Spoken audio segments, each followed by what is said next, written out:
それでは運指法と支え指後半ということでですね、具体的に曲を使ってですね、どのように楽器を支えていくのか、どのようにそうして指を動かしていくのかっていうことを考えていきたいと思います。まずは前半の復習になりますけれども、リコーダーの支え方は大きく3つに分けられるという話でした。A は現代的な支え指、右手の小指ですね。6と7の間のギザギザのところに置くという方法でした。B は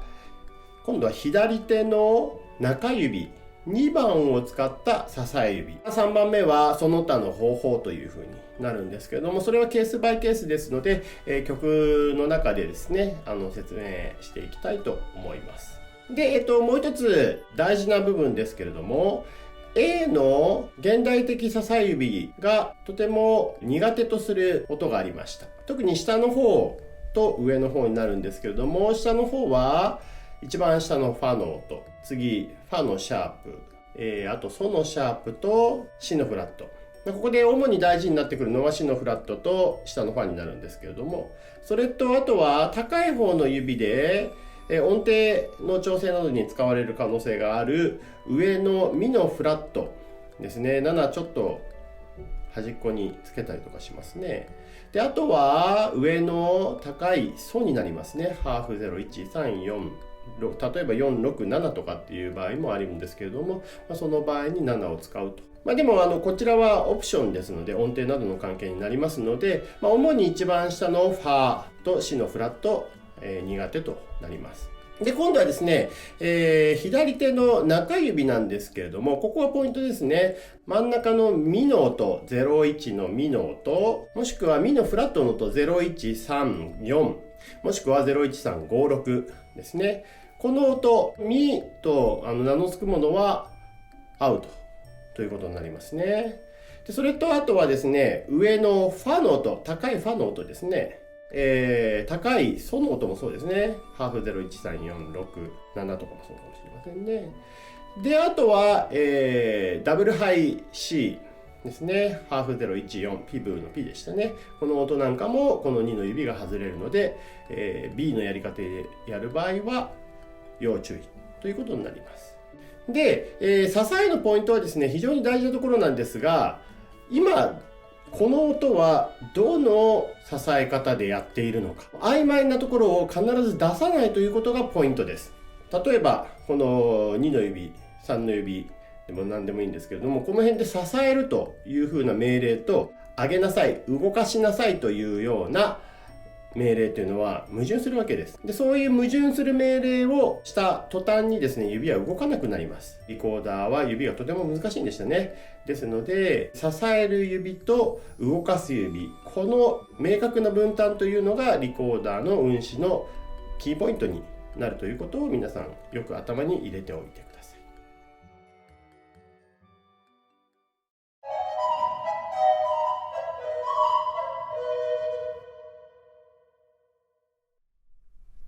さて、まずは A ですね。現代的な支え指でどのような曲が吹けるかということを考えてみたいと思います。まずは皆さんよくご存知、大好きなテレマンのソナタヘ長調ですね。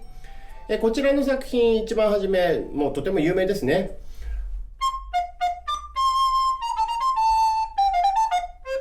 これよく皆さん今ちょっと楽譜を見てみてください。この曲なんですけれども、前半を見てみるとですね、もうどこを取っても下のシのフラット、あと下のファの音は前半部分は出てこないんです。一楽章の前半ですよ。ですので、実はこの曲前半部分はこの支え指を外す必要がありません。もう本当にこの3点指示ですね。唇、下の親指と小指、この3点でしっかりリコーダーを支えることによって他の0、1、2、3、4、5、6の指をですね、自由に動かすことができます。これはとっても大事なことですね。テレマンの特徴として音がこうポンポンポンポン飛んだりとかですね、することが多いと思うんですけれども、そういうところでですね、しっかりこう楽器が支えられるということは非常に重要になってきます。次の例はですね、また有名な曲ですね。ルイエドガンのですね、作品1-1異端調。これも有名な曲ですね。皆さんよくご存知だと思うんですけれども、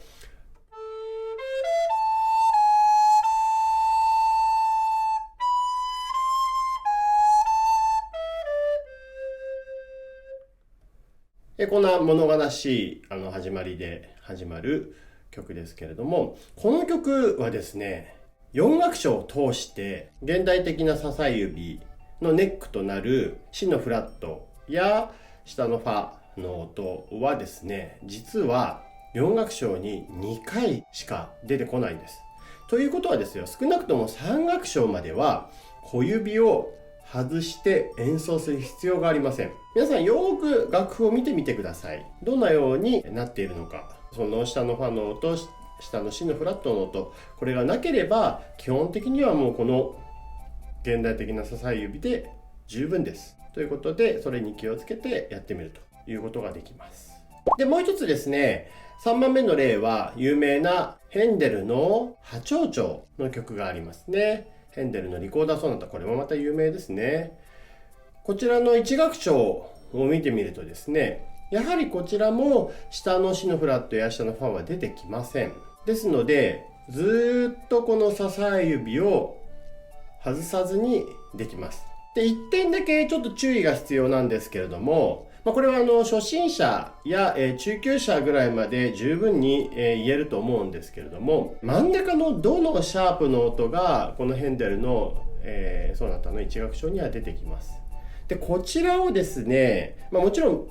ん正式な指は0、1、2、4、5、ハーフ6、6半分というふうになっています。これが正式な指なんですけれども、リコーダーはそもそも音程を取るのが大変だということですね。だからこの細かい音程を気にするぐらいにレベルがならない限り、実はこの指ってさほど必要ではないんですね。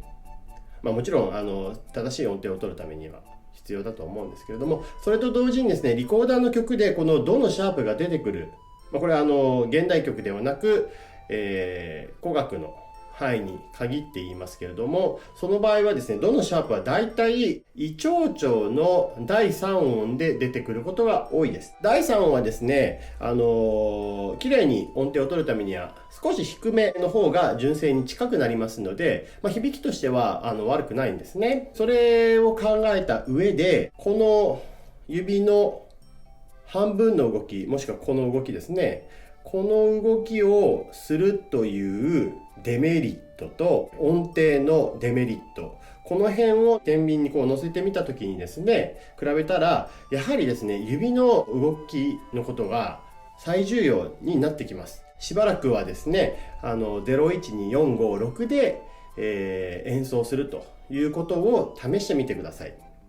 で、これでですね、指が自由に動くようになってきてから必ずこの6を半分にしていくということが成功への近道だと思いますので、このヘンデルのソナタをね、演奏するときはですね、きっと6はそのまま押してあげると指も楽に動かせると思います。試してみてください。次はですね、B ですね、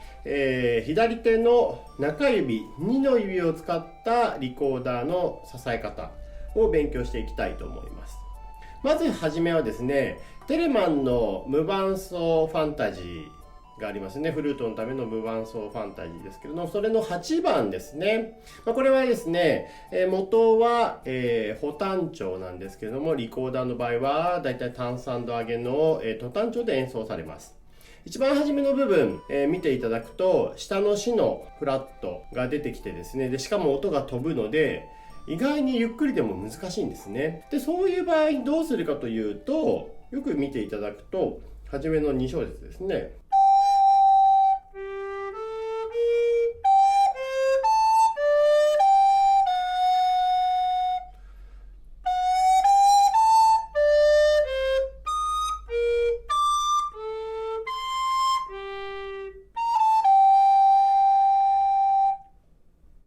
感じで2の指がずっとついたままなんですね。なんでかっていうと真ん中のミの音が出てこないからですね。ですのでここはもう完全に持ち方を先ほどと変えてですね、下唇、下の親指、それと真ん中のこの2の指を使って支えるということができます。で、次の例なんですけれども、ディビジョンフルートですね。ジョン・ウォルシュの出版した、ディビジョンフルート。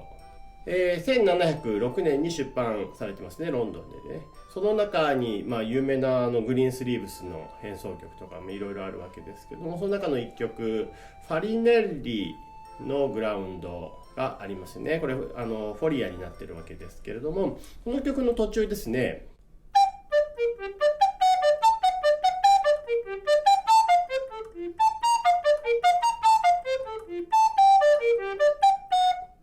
この部分ですね、波長長の和音、分散和音が出てきません。波長長もしくは破単調でも構いませんけれども、ですので2の指がずっとつけっぱなんですよね。そのことを意識するとですね、こんなに忙しくても演奏することができます。で、3つ目の例ですけれども、有名なコレッリのこちらもフォリアですね、ラフォリアの分散音で難しい部分があります。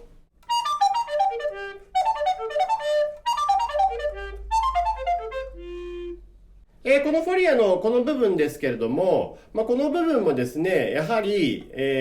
破単調、波長長の和音が出てきません。ということで、今の部分だけ考えると、2の指だけで支えることができるんですよね。で、今のこの3つの例を考えると、この2の指を使った支え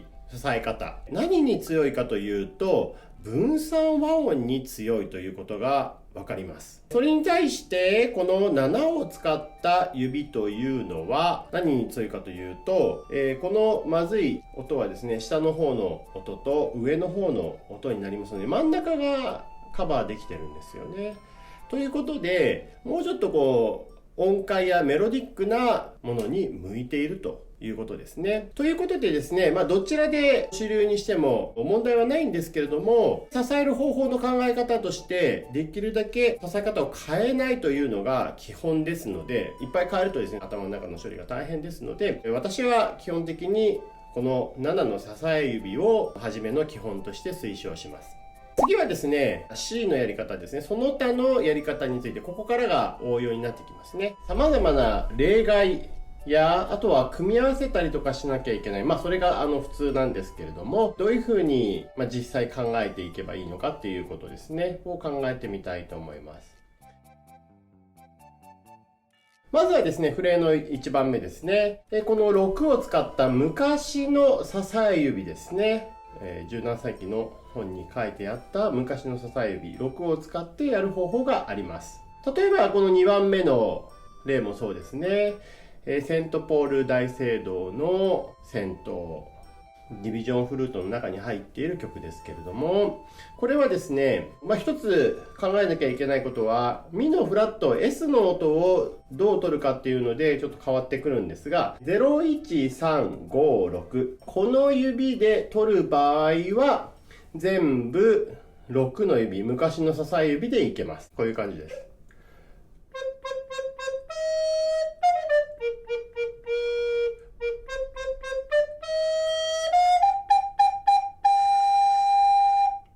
いかがでしょうか。この6の指をずっと使うという方法がこの曲には有効なんですが、普通のですね、0134という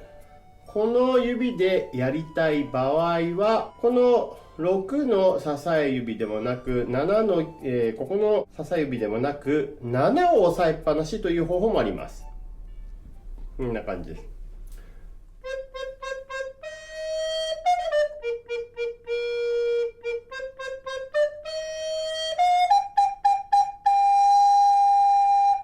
これどちらでももちろん構わないんですけれども、ポイントはどちらも変わらずにシのフラットやミのフラットが出せてですね、これクロスフィンガリングでちょっと難しいですね。ということで、とても便利になるということですね。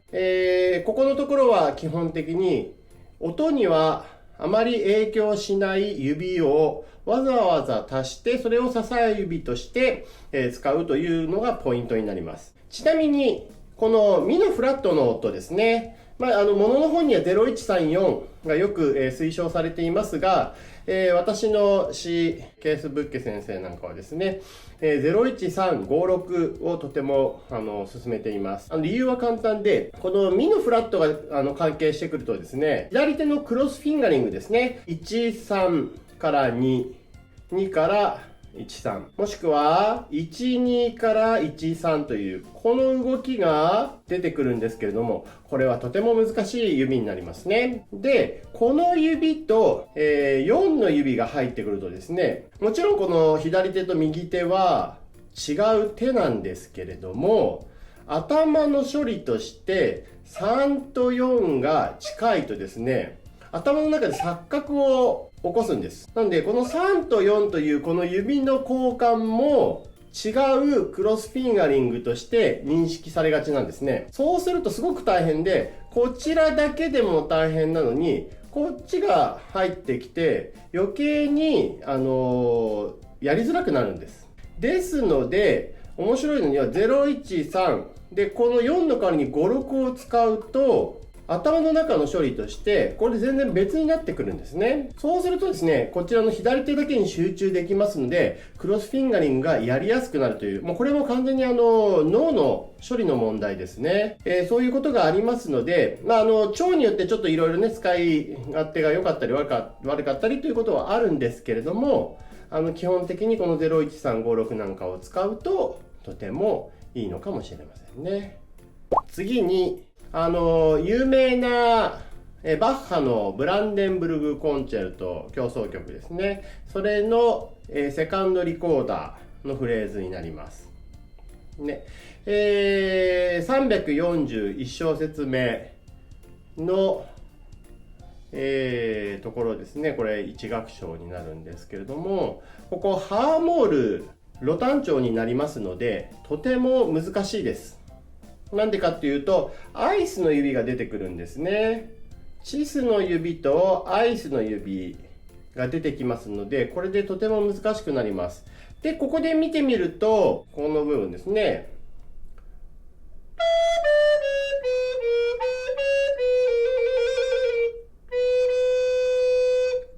わかりましたでしょうか？このミレ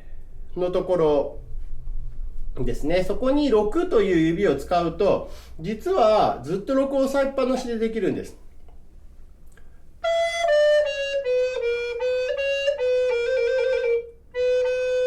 というような感じで、腸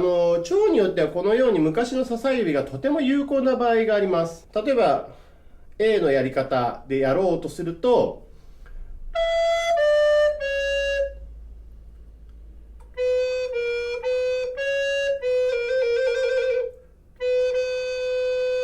というような感じで途中で変えなきゃいけないんですけれども、この6番、こんな忙しいところで変えるの大変ですので、6番で押さえてやるというような方法があります。同じようにそのちょっと前の297小節目なんかもですね、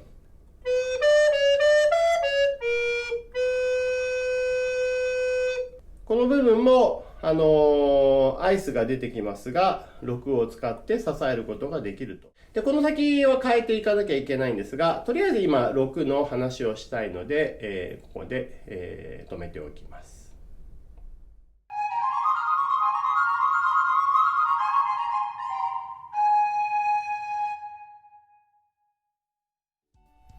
さて、ここからは応用編となります。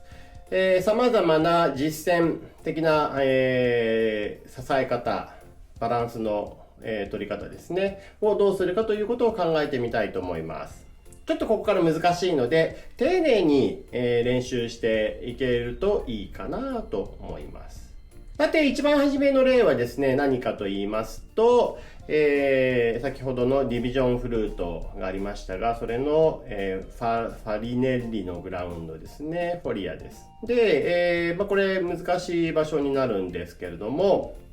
一番初めのところからどうなるかというところを考えなきゃいけないんですが、フォリアの結構難しいところはですね、下の、ソラシドあたりでですね、ファソラシドあたりで結構速い動きをしなきゃいけないんですね。で、その時にこちらで支えているとアウトで、しかもシのフラットとラなんかのクロスフィンガリングもありますので、指がとても動きにくくなってしまいます。ですので、ここはですね、どうするかというと、まずここ吹いてみますね。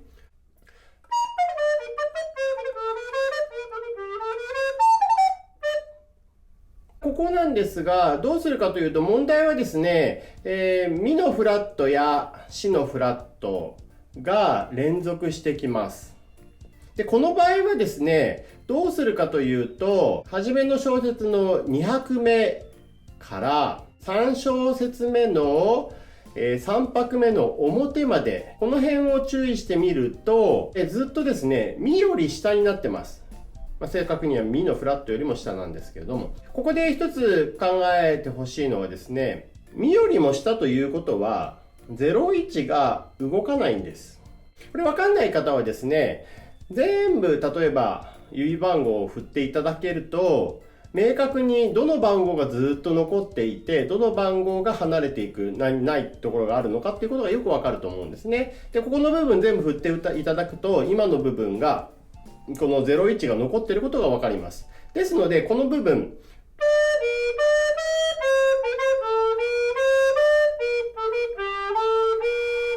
ここまでをですね、01で支えます。で、ポイントなんですが、この01で支えるとか、他の支え方でもいいんですけれども、それを決めた場合に他の支え方と一緒に使わないという、それをしてしまうと全く意味がなくなってしまうので、こう01で支えている時に支え指をこうやってここに置いてしまったりとかっていうことがないように気をつけましょう。ここの両端はですね、支え指、普通の支え指で大丈夫ですね。特に初めがミのフラットが出てきますので、それ考えるとですね、支え指でやっておいた方がいいかなと。ただでも01で支えるわけにはいかないので、初めは支え指ですね。で、ここから01でやって、で、ここからがポイントなんですが、もう一つポイントです。C のフラットからドに行くとき、この指、わかりますか？ C のフラットから7の指に着目していただけると、ここからスッと上に上がります。これスライドと私は言ってますけれども、小指をこのままスライドさせて、そのまま支え指に持っていく、とても重要なテクニックです。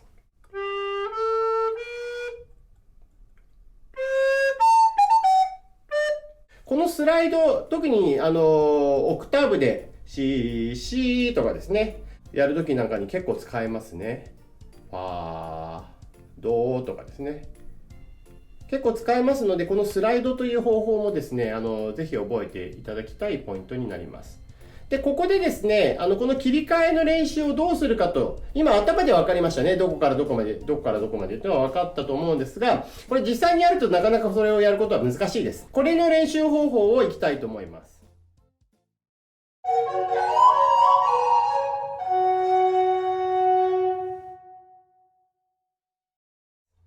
まずですね、支え指で、この7の支え指ですね、小指の支え指でいきますので、それでもって下唇、親指、小指でいくということですので、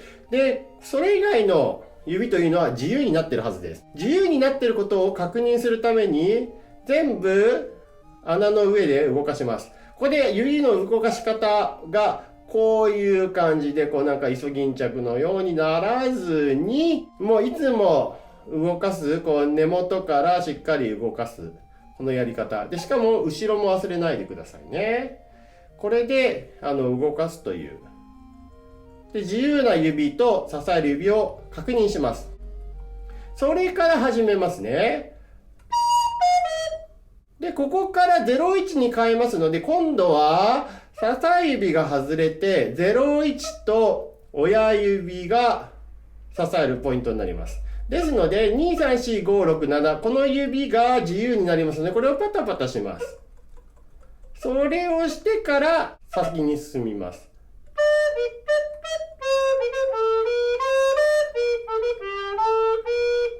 で、ここから今度はスライドをして、支え指に戻します。その際、012345を動かすのを忘れないでください。で、それから、という、こういう練習を丁寧にしてみます。で、これがきっちりできたら、次の段階はどうするかというと、その間のパタパタを少しずつ短くしていきます。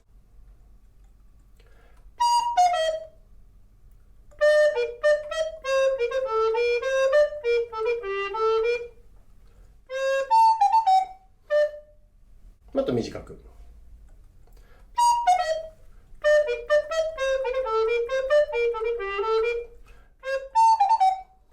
で、最終的に何もしなくても、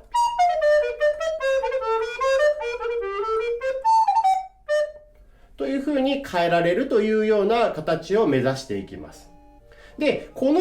作業をですね、いろんな曲でこうやっていくと、自然に自分のそのパターンですね、バランスの変えるポイントが身についてきます。そうすると、いろんな場面でも指の分担がしっかりできますので、指がしっかり動くようになります。早くね、動くようになります。この辺を目指したいというのが、今日の最大のポイントです。さあ、ここまで来たら、じゃんじゃん行ってみます。応用編の2番ですね。テレマンの、ファンタジー第3番ですね。リコーダーでいう2単調なんですけれども、この部分はですね、ここ音飛んで大変です。でもですね、初めのこの小節とその次の小節見てみると、この部分どこを見てもミの音出てきませんね。これは2の支えが有効だということがわかります。これですね。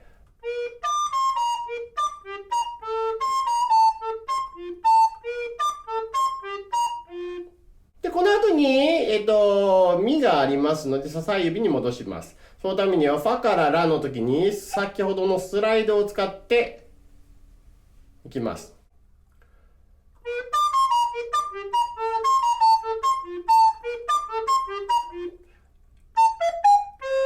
こういう感じで演奏して練習していて、最終的にはなくても切り替えられるということが考えられるといいですね。さあ3番いってみましょう。3番目、これテレマンの2単調のソナタですね。これ4楽章ですけれども、意外にこういうところもですね、忙しいので難しいんですよね。で、ここはもう見てわかるように、初めの方はミが出てきますし、後の方はシのフラットが出てきます。ただ、これが、あんまり混在してませんので、もうこれ小節のところで変えるとすごく楽ですね。まずはじめは支え指。で、この後に2に変えて、とても分かりやすいですね。支え指と2の指。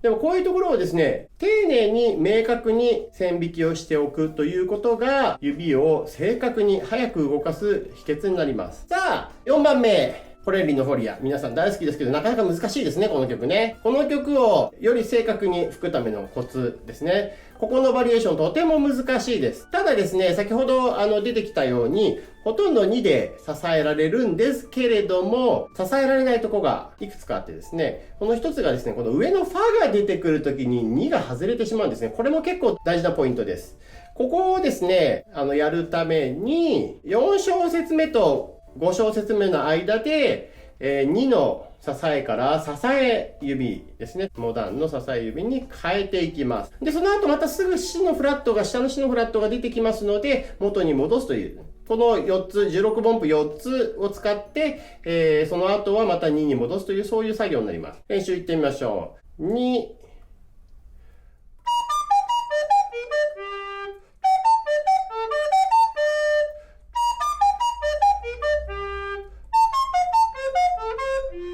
支え指2、こちらもファから上のレに行くときにファレ、ファレと、こういう風にスライドをすることでスムーズに支え指に変えることができます。というような感じですね。この切り替えがうまくいかないと2で支えていたのに外れてしまうとどうなるかというと、楽器が持てなくなるので、どっかで、もちろん持つんですよ。で、どこで持ってるか分かってない状態で吹き始めると、途端に楽器が、ふらふら不安定になります。そうするとですね、指が、途端に動かなくなるということになりますね。でも、冷静にこうやって楽譜を見てみると、簡単に分かること。動かない指とかね、どれを使ったらいいかっていうことが分かるようになると思います。はい。では、5番目のフレに行ってみたいと思います。この辺りから少し難しいですので頑張っていきましょう。5番目はですね、先ほど出てきたブランデンブルグ協奏曲第4番の第1楽章、セカンドリコーダーですね、のパートになります。で、初めのこの部分ですね。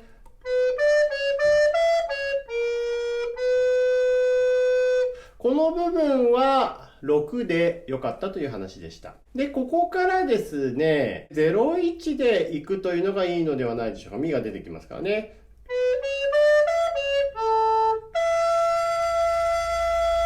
この切り替えがうまくいくと、この辺バタバタせずにうまくいくのではないでしょうか。もう一回いきますね。6で支えます。今度は6でいきますね。それで、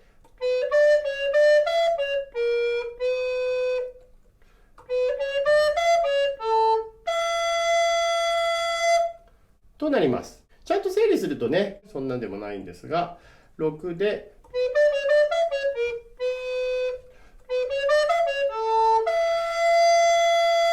この6のね、支え指、なかなか慣れないかもしれませんけど、リコーダーどちらにしろですね、正規の指だけではなく、いろんな替え指や音程によって指を足したり減らしたりとかっていうことが多々あります。ですので、まずはこの第一歩として、いろんな指を使って演奏していくということがすごく大事になってきますので、めんどくさがらず、6番目のこのね、支えないいろんな持ち方今ありましたね。それを頑張ってみましょう。次ですね。またフォリアです。フォリアの最後の方の、バリエーションになりますけれども、これも結構難しいバリエーションなんですね。この部分はですね、下のシのフラット、真ん中のミの音、変わる変わる出てきますので、そのたんびに変えていかなければなりません。ここはですね、どうするかというと、一番初めの部分がソレシとこのシのフラットが出てきますね。ですので、そのまま2でいきます。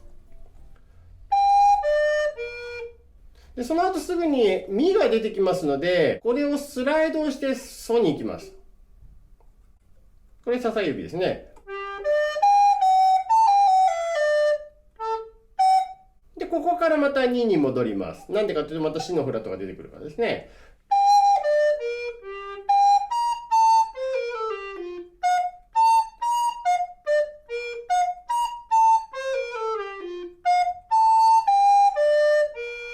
で、ここからミのフラットが出てきますので、また支え指、スライドで支え指。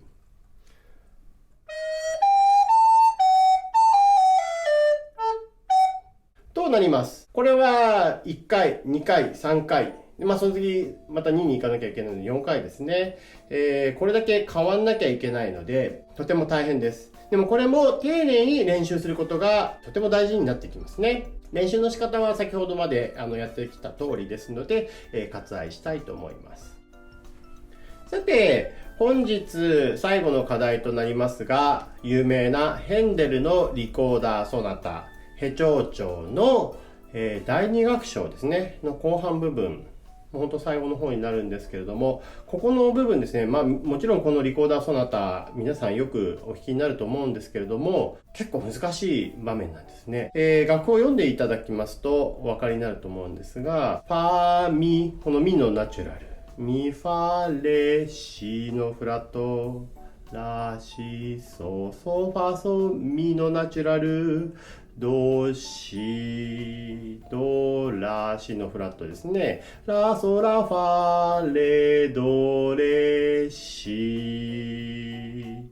のフラット、シラシソミのナチュラル、レミドドシドラというような感じでですね、ポイントはミのナチュラルとシのフラットが交互に出てくるんですね。そうするとですね、この2つをカバーする指というのが難しいわけですよね。ということなので、これいちいち支え方を変えていかなきゃいけません。私が一例を示しますが、はじめのファミファはもちろんミなので、支え指ですね。で、ここから2でいきます。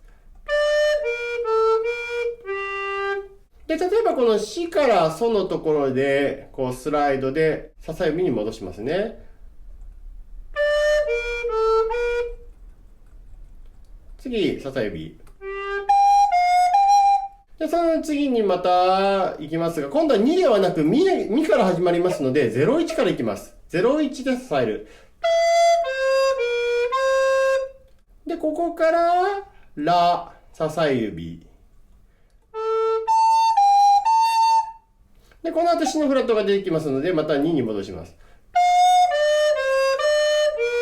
で、ここからこのオクターブで支え指にまた戻して、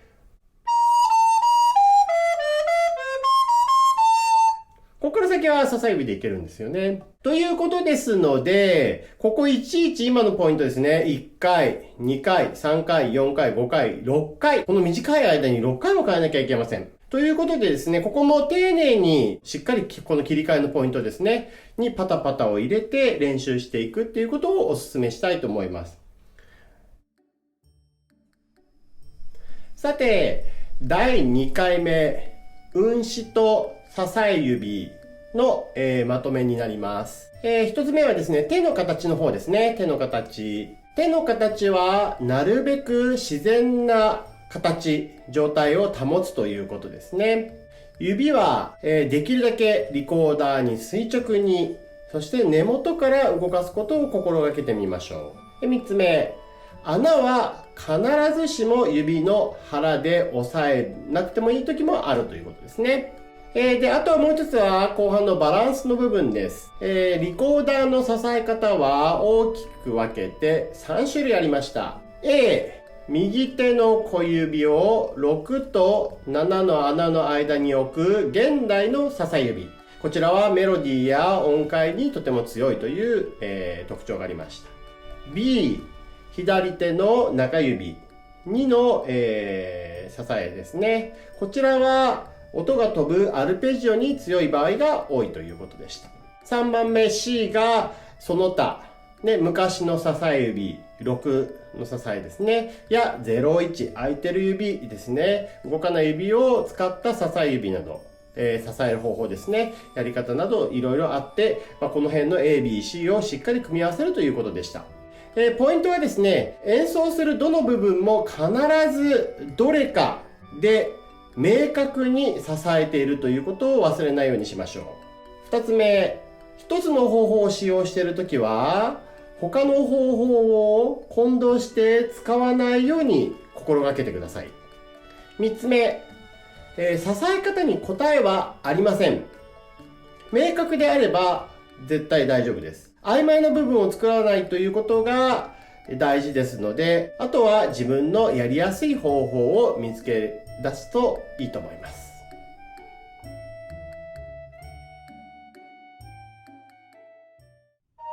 なかなか聞けないリコーダー基礎テクニック講座、いかがでしたでしょうか？私の情報はこちら。